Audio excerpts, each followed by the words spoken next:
법문 들으시는 모든 분들이 재앙은 소멸하고 소원은 성취해서 부처님 전에 복 많이 지으시기를 바라드립니다. 오늘도 계속해서 건강한 사회인이 되는 길 말씀드리도록 하겠습니다. 건강한 사회인이 되는 길 중에 어떻게 보면 효과적인 건강한 사회인이 될까?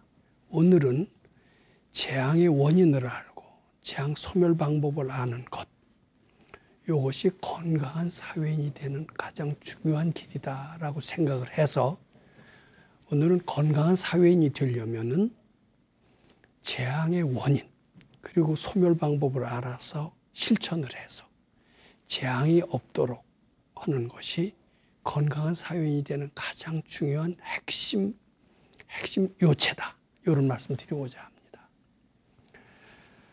자, 그렇게 되면은 오늘 여기 순서를 한번 보세요. 건강한 사회인이 되는 길. 그렇게 해서 쭉 썼습니다. 이제 재앙의 근본 원인, 재앙의 부차적 원인, 뭐 이렇게 쭉 써나갔습니다만은 재앙의 원인은 무엇인가? 아마 이거 아는 사람 없을 것 같습니다. 또 소멸하는 방법을 아는 사람 별로 없는 것 같아요. 아마 깨치니 발근이 부처님 같은 분 아니면은 재앙의 원인이 왜 생기느냐? 이거 알기 어렵습니다.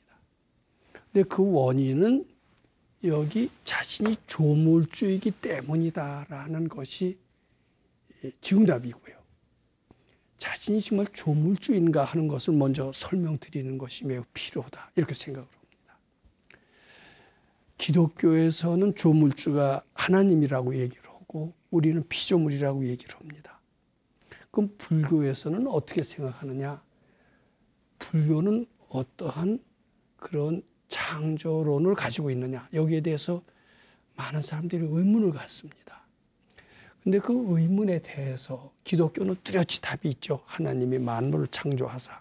근데 불교에는 그게 어디 조물주가 있느니 없느니 이걸 찾기가 굉장히 어렵게 됐어요. 근데 경전 한참 공부하다 보면은 그 정답이 나옵니다. 화엄경 속에 있어요. 이 화엄경 사국인데 이것을 한번 해석해 보겠습니다. 이것은 외워두시는 것도 매우 좋습니다. 이 마음은 무엇과 같다고 그러죠? 뭐 만들고 그리는 달인이라는 거예요. 근데 여기 마음이라고 막연하게 얘기했지만 좀 더 구체적으로 하면 네 마음은 모든 것을 만들고 모든 것을 그려내는 그런 아주 달인이다. 스승사자 달인이란 뜻입니다. 근데 뭘 그리고 뭘 만드느냐? 그 뒤에 이 얘기가 나옵니다. 능히 그려내고 요 그려낸다는 게 제시간 모든 세상을 다 그려낸다는 거예요. 우리 마음이 만들었다는 거예요. 이 세상을. 삼라만상 또 산하대지 이거 기독교에서는 하나님이 만들었다고 그러지만 우리는 마음이 만들었다. 좀 구체적으로 네가 만들었다. 이런 뜻이 됩니다. 네 마음이 만들었다. 오온은 색수상행식 알죠? 물질세계, 정신세계 다 포함해서 오온이라고 그럽니다. 오온이 다 마음으로부터 만들어진 것이다. 이런 뜻이 됩니다. 무법이 부족. 안 만들어진 것이 하나도 없다. 네 마음이 다 만들었다는 거예요. 이제 우리는 이것을 이해할 수가 없습니다. 우리는 능력이 지극히 제한되어 있고 한계가 있다라고 스스로 생각을 합니다. 우리는 상상을 하고 뭘 그리긴 합니다. 그릴 뿐이지 그 그림이 어떻게 현실로 나타난다는 생각은 도저히 할 수가 없습니다. 왜냐하면 그런 것을 체험하지 못했기 때문입니다. 그리고 우리는 할 수 있는 능력이 지극히 제한되어 있고 우리는 주의 영향을 전혀 주지 못하고 외래 주위로부터 영향을 받는 굉장히 연약한 존재라고 생각을 합니다. 자, 그런데 우리 마음은 이 겉마음만 있질 않나 봐요. 우리가 연약하다고 생각하는 것은 육식, 겉마음을 얘기합니다. 근데 속마음이라는 게 있는가 봐요. 이 꿈을 꾸잖아요. 꿈은 속마음의 표현일 수가 있습니다. 꿈에 뭐 돼지 꿈을 꾸면은 또 사람이 죽는 꿈을 꾸면은 좋은 일이 생긴다. 속마음으로 본 겁니다. 그것은. 근데 여기서 말하는 이 마음은 속마음을 얘기합니다.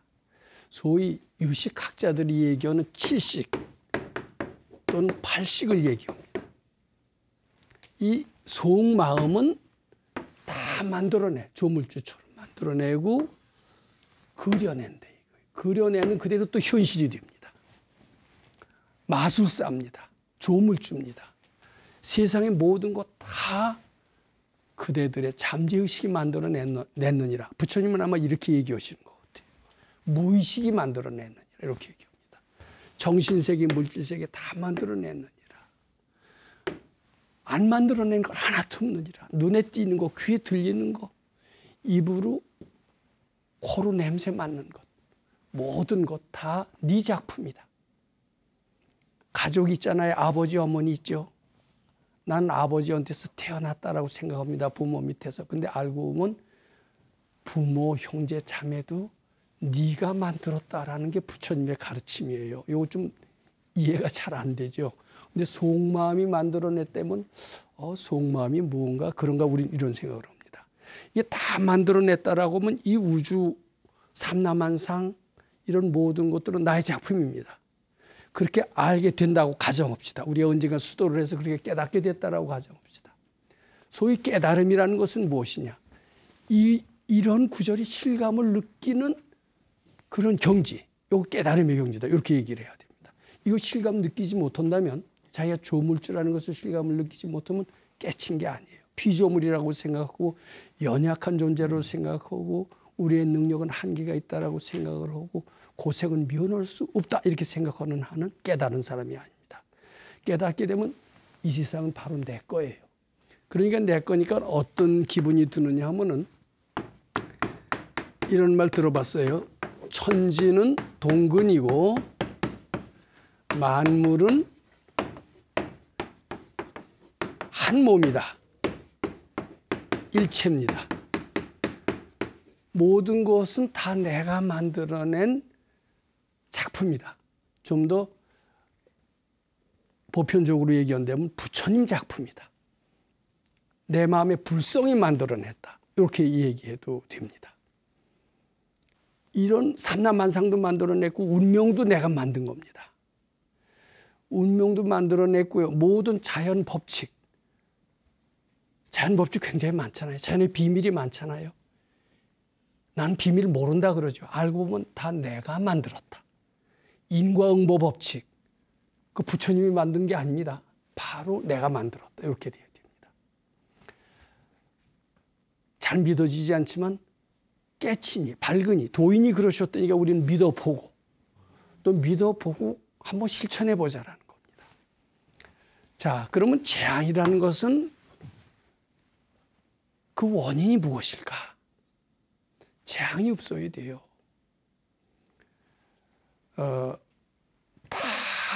다 승승장구고 성공합니다. 그러다 재앙 한 방에 다 날아가는 수가 있죠. 화재, 재앙입니다. 파산, 재앙입니다. 질병, 재앙입니다. 그럼 재앙이 원인이 무엇일까? 이것을 대답을 할 수 있어야 깨친입니다. 깨친이의 말씀에 의하면은 자기가 조물주고 자기가 삼라만상을 만들고 자연의 법칙을 다 만들었다면 재앙도 자기가 만들었다. 이렇게 밝은 얘기를 합니다. 이해가 안 가죠? 자, 본래 자기는 조물주고 모든 만물은 내 몸과 똑같이 다르지 않습니다. 징그러운 뱀은 남이 아니에요. 내가 만든 작품이요 나의 분신이다라고 보는 것이 발근이의 소견입니다. 우린 그걸 믿지 못합니다. 즉 이런 모든 만물은 내가 만든 작품이고 나와 둘이 아닌데 우리는 그것을 우리 눈에는 내 작품으로 보이지가 않아요. 나와는 전혀 별개라고 생각을 하게 되기 쉽습니다. 직장에서도 나를 들들 괴롭히는 사람이 있죠. 늘 날 좋아하는 사람만 있지 않습니다. 내가 불러서 내가 저희로 하여금 나를 괴롭히게 만들었다. 말 안 되는 거겠죠. 나는 나한테 내가 만든다면 나한테 좋은 것만 만들지 나를 괴롭히는 것을 내가 만들 리가 있느냐 이렇게 생각을 하죠. 근데 그것은 우리의 생각일 뿐이고요. 발근이어 보면은 좋은 거 나쁜 거 다 내가 만들었다. 내가 그리는 대로 이루어졌다라는 겁니다.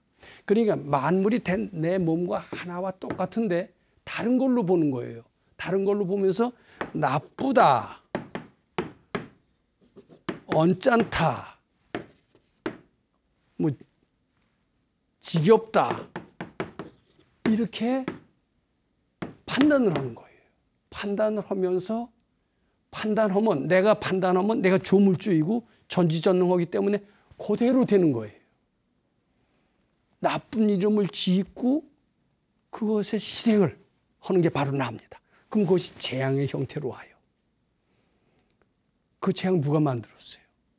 조물주인 자기가 만들었다. 이렇게 봐야 됩니다. 자기의 착각이 그렇게 만들었다. 자기가 나쁘게 이름 짓는 것이 그렇게 만들었다. 이렇게 얘기해도 됩니다. 이거 점점 근데 요건 믿고 들어가야 건강한 사회인도 되고요. 또 세상을 아주 슬기롭게 살고 능력 있게 살다가 드디어는 부처님 세계까지 들어가게 된다는 것이 아마 부처님의 말씀이 아닌가 싶습니다. 자, 즉 내가 나쁜 이름을 지어서 나쁜 결과를 스스로 불러온다라고 하는 것이 부처님 말씀입니다. 기독교 믿는 이들도 그런 얘기들을 해요. 믿는 대로 되리라. 저 악인이라고 믿으면은 그이는 나한테 악한 일을 하게끔 되어 있습니다. 근데 그 아무리 악한 일을 하더라도 그것을 저희는 악이 아니라 나를 정말 알고 봤더니 따뜻하게 해주는 이다라고 내 생각을 바꾸잖아요. 그럼 그이는 나를 괴롭혔던 존재에서 벗어나서 나를 돕는 존재로 바꿔지게 되는데 그것은 내 마음이 어떻게 먹느냐에 따라서 그렇게 달라진다라는 거예요. 자, 즉 재앙의 원인은 내가 조물주이기 때문에 하다.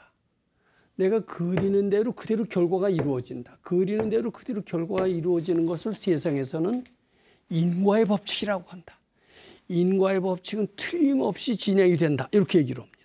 근데 틀림없이 진행되는 그 법칙은 알고 보면 내가 조물주이기 때문에 내가 만들어진 대로 이루어진다. 이런 뜻이나 하나도 다르지 않습니다. 자, 즉 내가 조물주인 것이 근본 원인이 됩니다. 그럼 부차적인 원인은 무엇이냐?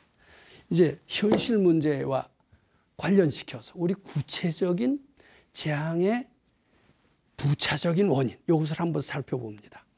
옛날 사람들은 막연하게 재앙하면 생로병사가 재앙이라고 그랬어요. 생로병사. 그래서 그 삼국유사 같은 데 보면 태어나기 어려워라. 태어나기도 어렵대네요. 어머니 뱃속에 우리가 8개월, 280일을 있습니다. 그럼 굉장히 답답하대요. 태어나서 늙어가는 것도 괴롭고 병드는 것도 괴롭고 죽는 것이 괴롭다. 이런 세상을 떠나서 영원한 세상을 찾는 것이 불교다. 이렇게 사람들은 얘기를 합니다. 생로병사를 4개의 고통이라고 합니다.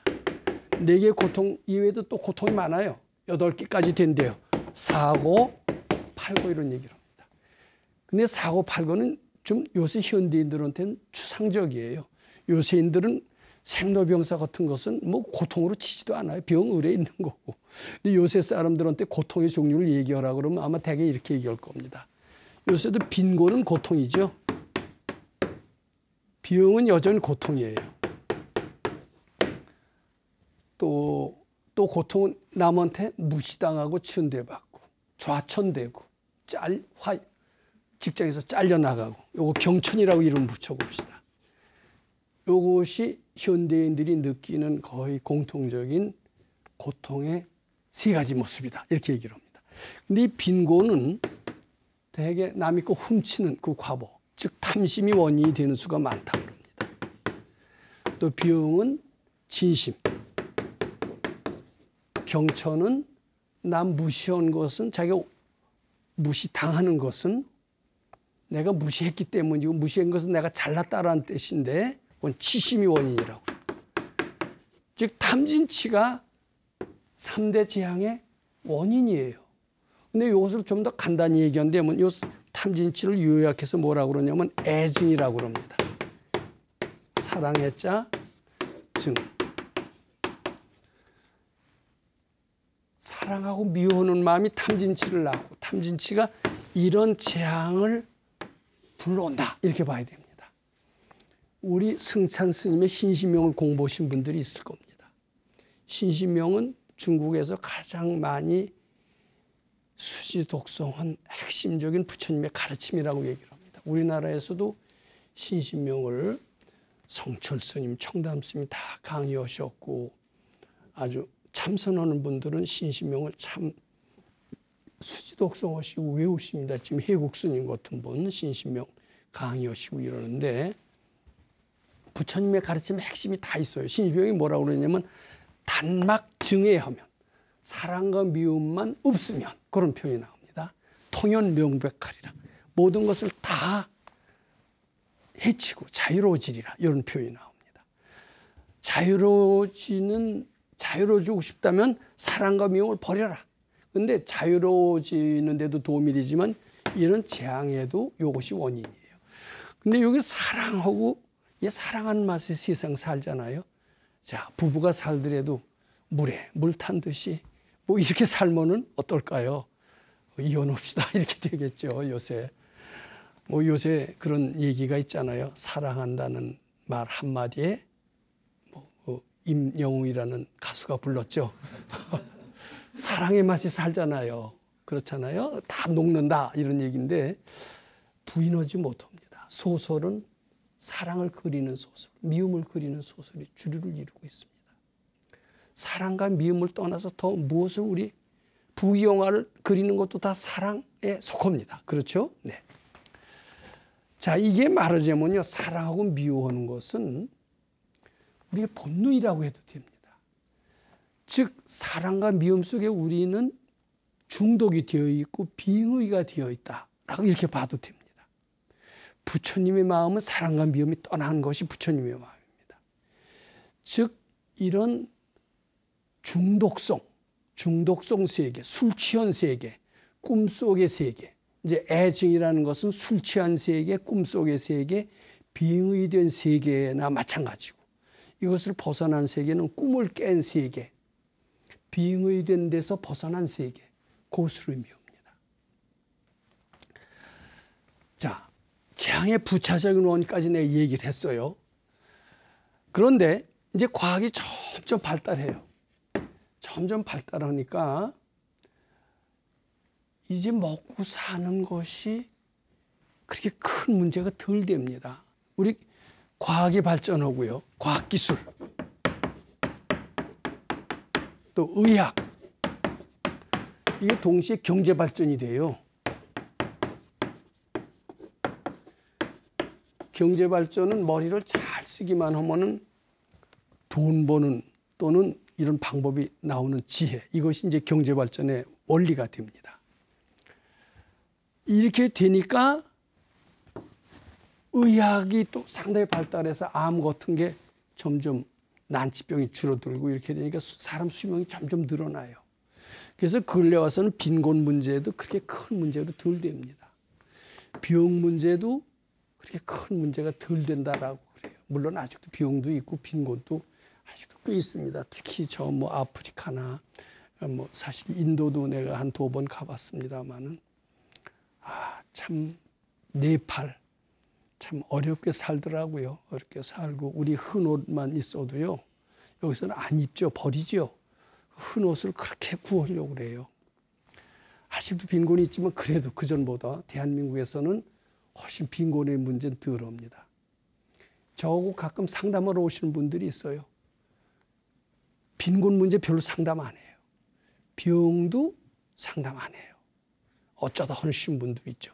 제일 한 게 경천. 부부간의 경천. 무시당하고 이런 거. 요거 제일 큽니다.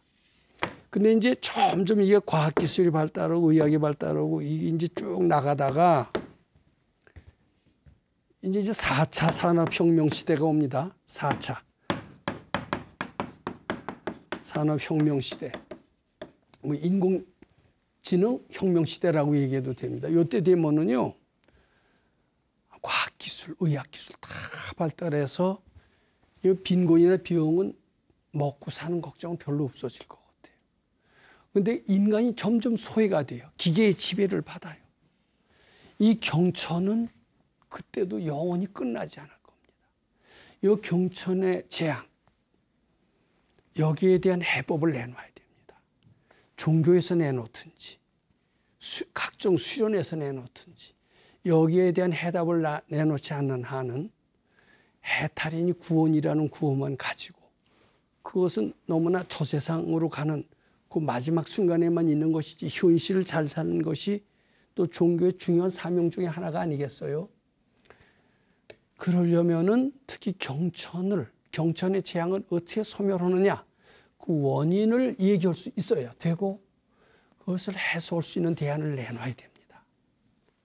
우리나라가 아마 1910년에 한일 합병이라는 거 들어보셨죠?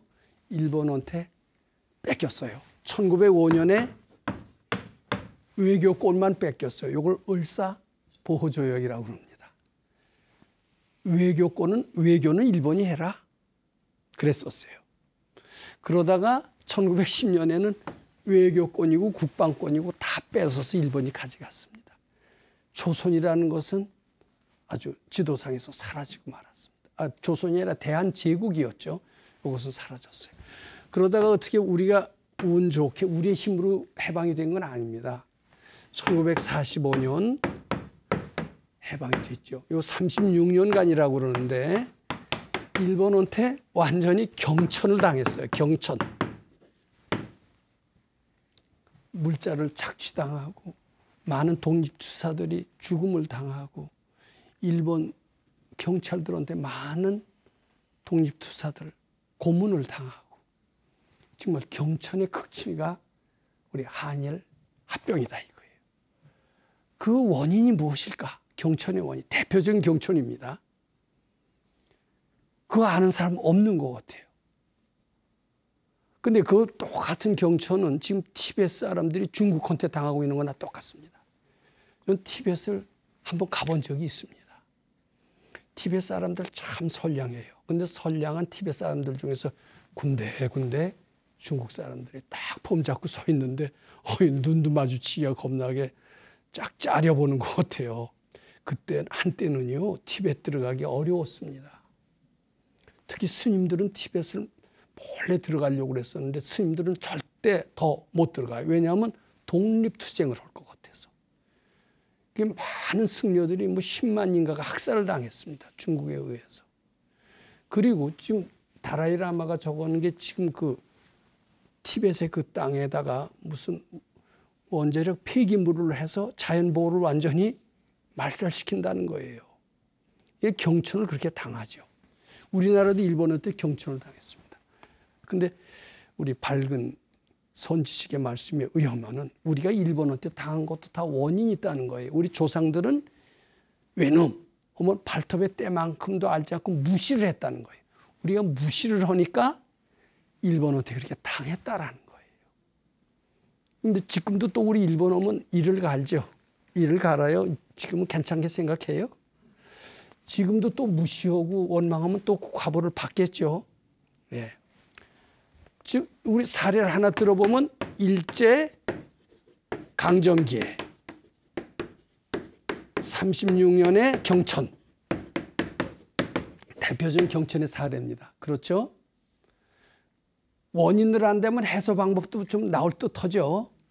그다음에 이제 현실 가정 문제로 들어갑시다. 발근이 말씀에 의하면 남편의 외도가 있습니다. 뭐 남편의 외도만 있는 게 아니라 아내의 외도도 있죠.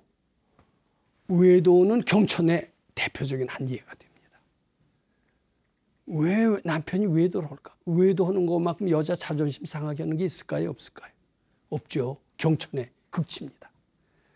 대개 남 무시해서 그 당한답니다. 이 재앙 아니에요. 심각한 재앙 아니에요. 이것 때문에 부부싸움 하는 겁니다. 그 다음에 이거 잘 믿기 어려운데 여인의 몸을 받잖아요. 왜 여인의 몸을 받느냐? 지금은 많이 남녀 평등이 됐습니다. 근데 조선시대의 여인의 삶이라는 것은 아주 조언과 비슷하게 비참했습니다. 우리나라만 그랬던 게 아니에요. 일본에 내가 한 몇 번 가봤는데 후지산이라는 대표적인 우리나라 백두산 같은 산이 있습니다.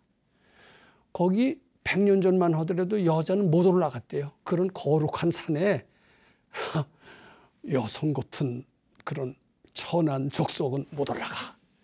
서양에서는 투표권까지 없었어요. 성경에는 노골적으로 남녀 차별을 하고 있습니다. 불경도 마찬가지입니다. 그럼 왜 여인의 몸을 받느냐? 발근이가 보면은 대개 남을 무시한 과보가 무시당하는 몸을 만들고 무시당하는 몸은 여성으로 될 수밖에 없다. 이렇게 얘기합니다.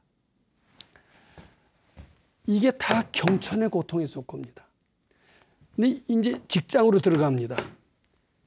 직장에서 뭐 중간에 직장에 들어가서 좋았다. 뭐 좋은 직장들 있잖아요. 들어가면 뭐 100대 1의 경쟁률을 뚫고 직장에 들어갔다. 근데 진급이 안 되고 후배한테 추월당한다면 어때요?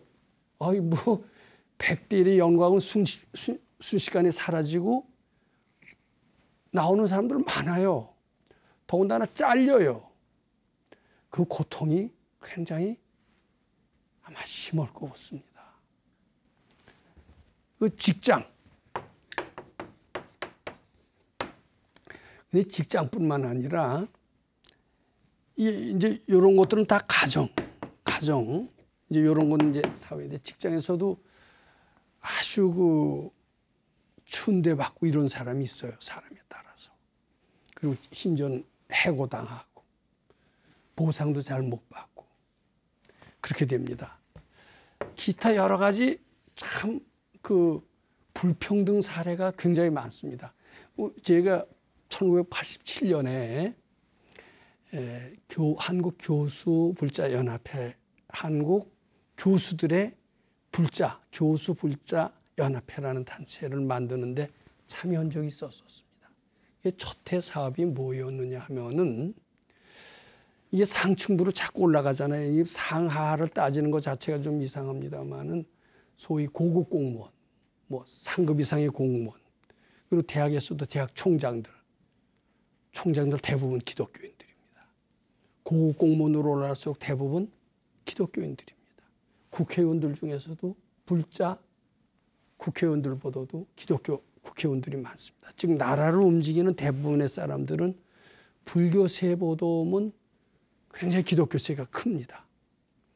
그럼 특히 공무원들이 고급 공무원들이 거의 특히 외교부 이런 데는 불교 신자라고 그러면 명함을 잘 못 내놓는다고 그래요. 아직도 그런가 봐요. 하도 우리는 지금 어떻게 보면 고급 공무원이 아니가 돼서 그런지 그런 불평등의 사례를 실감을 못합니다.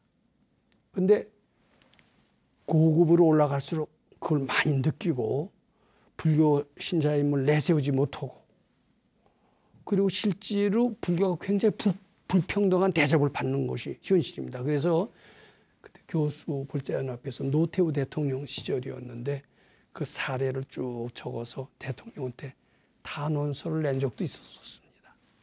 근데 그것도 기독교를 원망하기보다도 우리 불교인들의 어떤 그런 경천의 원인을 제공했을 것 같은 그런 생각을 듭니다. 자, 이 경천의 사례까지 쭉 얘기를 했습니다. 자, 이것을 어떻게 해결하느냐. 특히 이제 포로 수용소로 끌려가서 이 전쟁 때 말입니다. 거기 가서 가진 고문을 다 당하고 심지어 죽음에 이르기까지 대표적인 게 시베리아의 형무소. 이제 추위와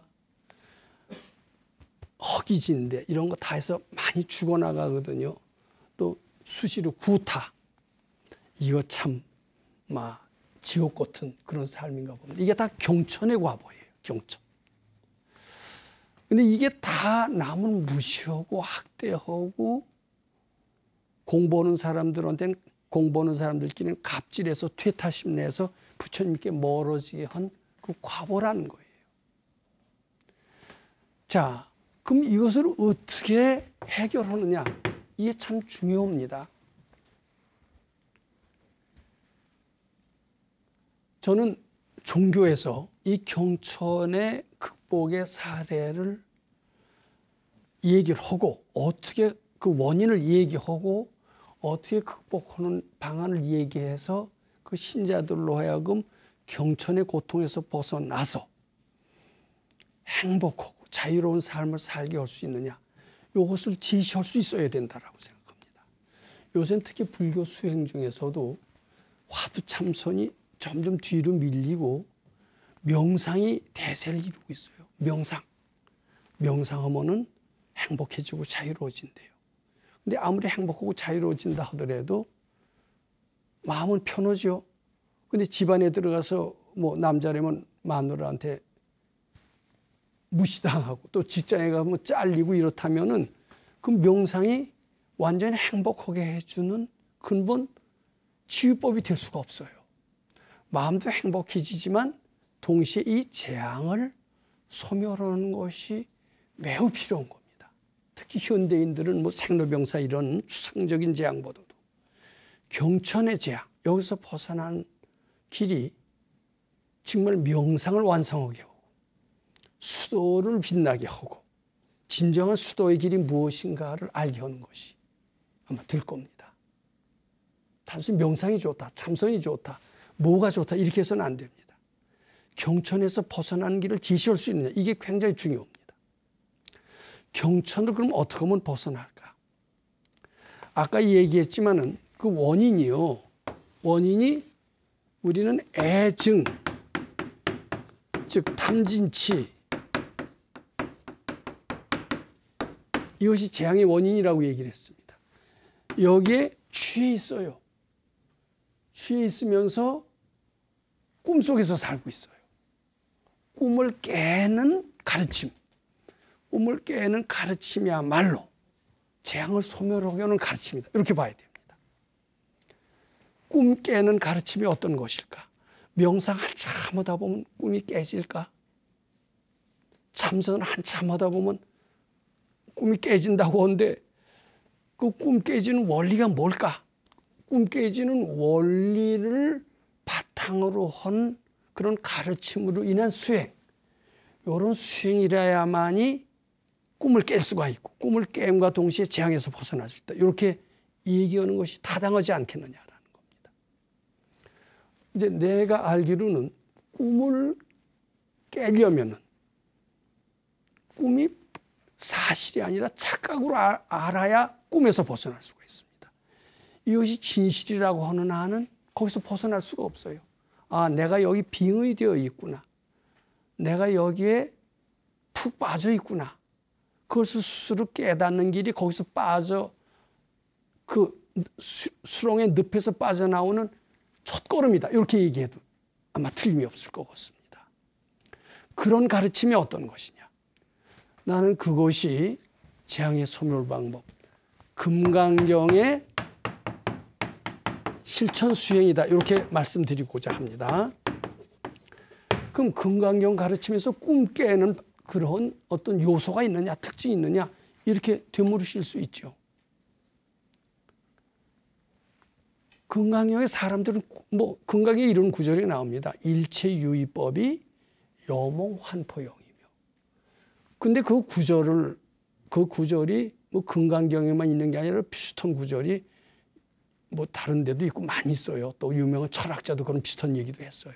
그 구절만 갖고 금강경이 꿈 깨는 방법까지도 구체적으로 설명했다. 이렇게 얘기하기는 어렵습니다.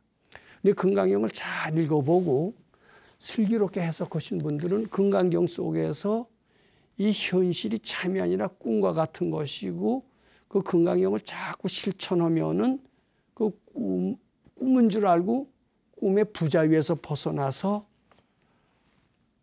행복한 삶을 살 수 있다는 표현이 여러 군데 나오는 것을 압니다. 제가 대표적인 하나의 건강형 구절을 여기서 말씀드려보고자 합니다. 건강형의 대표적인 사국에 거기 범소유상은 개시허망이라고 그럽니다. 약견재상이 비상 즉견열애, 이것이 꿈을 깨는 원리 및 실천 방법이다라고 말씀드리고자 합니다. 근데 이게 어째서 꿈을 깨는 원리가 담겨 있고 방법까지 담겨 있느냐, 여기에 갸우뚱합니다. 근데 이것은 어떻게 해석하느냐에 따라서 굉장히 달라요. 이 범소유상은 눈앞에 나타난 무상을 해석하면은 꿈 깨는 방법하고는 전혀 틀리게 됩니다. 모든 눈앞에 있는 현상은 다 허망하다. 말하자면 재행무상이다 이거죠. 재행무상이니까 만일 모든 상을 무상하다라고 본다라면 깨달을 것이다. 어때요? 생로병사 무상한 거 같죠? 사랑도 무상한 거 같죠? 근데 그런 거 무상하다고 생각하면 마음이 우울해져요. 그리고 애착은 좀 떠나겠죠. 애착은 떠나지만은 꿈에서 깨어나는 거는 틀립니다. 마음이 우울해지고 세상에 욕심은 안 내죠. 욕심 안 내는 것 같고 꿈 깬다라는 거는 조금 틀립니다. 근데 요것을요, 눈앞에 있는 모든 현상이라고 해석하지 말고 올라오는 나의 모든 생각, 판단, 이렇게 해석해야 됩니다. 올라오는 나의 모든 생각이나 판단들은 개시 허망이다, 착각이다. 이게 현실을 참으로 보고 팩트를 보고 영원하다라고 보고 있다. 근데 이게 다 착각이고 꿈과 같고 착각인 줄 알아라, 이 뜻이 있습니다. 그리고 이 연습하면은 정말 착각으로 나중에 변화하게 됩니다. 약견재상 비상이면 만약에 모든 정신적인 현상, 물질적인 현상이 다 실은 착각으로, 비상, 착각으로 안다면은 꿈 깨듯 깨서 별천지에 들어갈 것이다. 부천미색에 들어갈 것이다. 이것이 건강경 가르침의 대표적인 핵심 요체입니다. 예를 들어서 참 어렵다, 인생은 고통이다, 이런 판단이 나오잖아요. 그런 생각 우리 수시로 합니다. 그런 수시로 하니까 부시키는 것 어떤 사람이 삶이 그대를 속일지라도 슬퍼하거나 노하지 말라 이래 얘기. 근데 슬픔도 착각이고 노함도 착각인 줄 알고 그걸 뭐 부처님께 바친다고 칩시다. 그럼 이 세상이 고해라는 것도 착각으로 알고 바쳐봅니다. 그럼 거기서 벗어날 수 있다라는 거예요. 어렵다라고 생각하지만 어렵다라는 생각도 착각인 줄 알고 바쳐봐라 이거예요. 그것이 금강경 3분에 나오고 있습니다. 금강경은 현실이 착각인 줄 알고 소멸하는 방법을 누누이 다 어떻게 보면 상세히 설명해 놓고 있습니다. 실천하도록 부처님은 간곡한 말씀까지 덧붙여 놓고 있습니다. 그래서 금강경을 독송하고